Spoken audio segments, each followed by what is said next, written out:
မင်္ဂလာပါရှင်ဒီနေ့ရဲ့ဗီဒီယိုလေးကတော့အရန်ထူးထူးတော့မဟုတ်ပါဘူးသူတို့နေရာကိုလှုပ်ပေးရဆိုရင်မနက်ခင်းလေးကိုပေါ့နော်ဘလို့ဖြတ်တန်းလဲဆိုတဲ့ဗီဒီယိုလေးပေါ့နော်မနက်ဆိုရင်သူတို့အိယာနိုးတာနဲ့အခန်းတကားတွေအကုန်လုံးဖွင့်နေလေဝင်အောင်လို့ပေါ့နော်ပြီးတော့လေးခဏရှူတယ်အဲ့ပြီးတော့ရေမချိုးပြင်ဆင်ဖျားပန်းလေးဝယ်ထားလို့ဖျားပန်းလေးလဲနေချားသူတွေတော့မတည်ဘူးသူကလေဖျားပန်းဆိုရင်လီပန်းကိုအကြိုက်ဆုံးအရန်လဲမှုရေးတယ်လှလဲလှလို့လေဒီအမုံထုတ်လေးကကြတော့လေပန်းတွေကိုမညိုးစီဘူးမညိုးလွယ်ဘူးပေါ့နော်ကြာရှည်ခံတယ်ရေခဏခဏလဲစရာမလိုအမြဲတမ်းရေလေးပြန်ဖြည့်ပြီးနေုံပဲပေါ့နော်အဲ့မုံလေးထည့်ထားလို့ရှိရင်ဖျားပန်းမှာလေသူကဒီပန်းကြိုက်တယ်အမျိုးသားကကြတော့ဒီလီလီပန်းကထွက်တဲ့ဝတ်မုံလေးနဲ့သူများအလက်ကြီးရှိတယ်မတည့်ပြီးတော့သူမနက်စာစားဖို့ပြင်ကြတယ်ကော်ဖီကတော့မပါမဖြစ်ပေါ့နော်ကော်ဖီကမနက်တိုင်းတောက်တယ်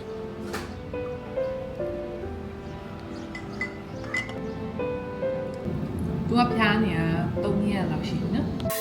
ရှင်နေတတ်တလိုက်ရမလေးနဲ့ကိုယ်ရဲ့နေရာမှမရှိအဆူရောလုံးဝလာလားရာဒီဥပါလေတော်တော်ကြီးခုပြောင်းဖြစ်နေတာလေဥပါဥပါလေစားအခုဆိုရင်ကွာစပရင်ရောက်ပြီဆိုငွေဥ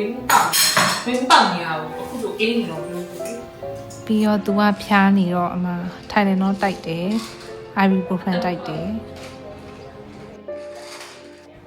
ပြီးတော့ Zoo လဲ daily supplement လေးတောက်တယ်အားစိလေးတောက်ဖို့မမေ့ကြနဲ့နော်တွေ့လားခုနကပဲရာသီဥတုကကောင်းတယ်အခုကျတော့မိုးချက်ချင်းရွာတယ်ခဏလေးကြိုင်နေပြန်ပူတယ်အဲ့လိုမျိုးအိန္ဒိယနာရဲ့ရာသီဥတုကလေပြီးတော့ Zoo ကအမဲသားလေးကိုတပတ်စာလီးမြေပေါ့နော်မဲသားဟင်းချက်ရဲ့စားရတာကိုမကြိုက်ဘူးဒီလိုမျိုးအကင်ပုံစံမျိုးပေါ့နော်အဲ့လိုလေးလှူစားတာကိုကြိုက်တယ်အဲ့တော့သူကပပလီးပြီးတော့ဒီလိုအစာလေးထည့်တယ်အရင်လည်းမခတ်ဘူးပေါ့နော်ပြီးတော့အထုပ်လေးနဲ့ခွဲထားလိုက်တယ်ကိုစားခါနီးမှာတထုပ်ကိုယူပြီးတော့မှ air fryer နဲ့လုပ်လို့ရတယ်ဒီတိုင်းအိုးနဲ့ကြော်လေးရတယ်ပေါ့နော်အဲ့လိုလေးစားရတာကြိုက်တယ်တပတ်ကိုအမြဲတမ်းအဲ့လိုလုပ်ထားတယ်အလွယ်တကူပေါ့နော်ပြီးရင် ziploc လေးနဲ့ထည့်ပြီးတော့ရေခဲတတားတိန်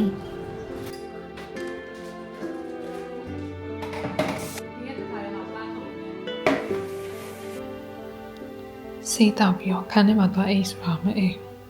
စာလုပ်နေရတဲ့ assignment လုပ်နေတယ်ရာသီဥတုကမိုးရီရွာတော့မင်းအခုဆိုကြည့်လိုက်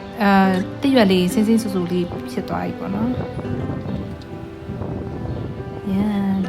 စိတ်နဲ့ချမ်းသာစရာလေးနေရတယ်။ကဲဒီနေ့တော်တော်ဒီလောက်ပါပဲရှင်။နောက်ဗီဒီယိုတွေမှာဆုံကြမယ်နော်။ Bye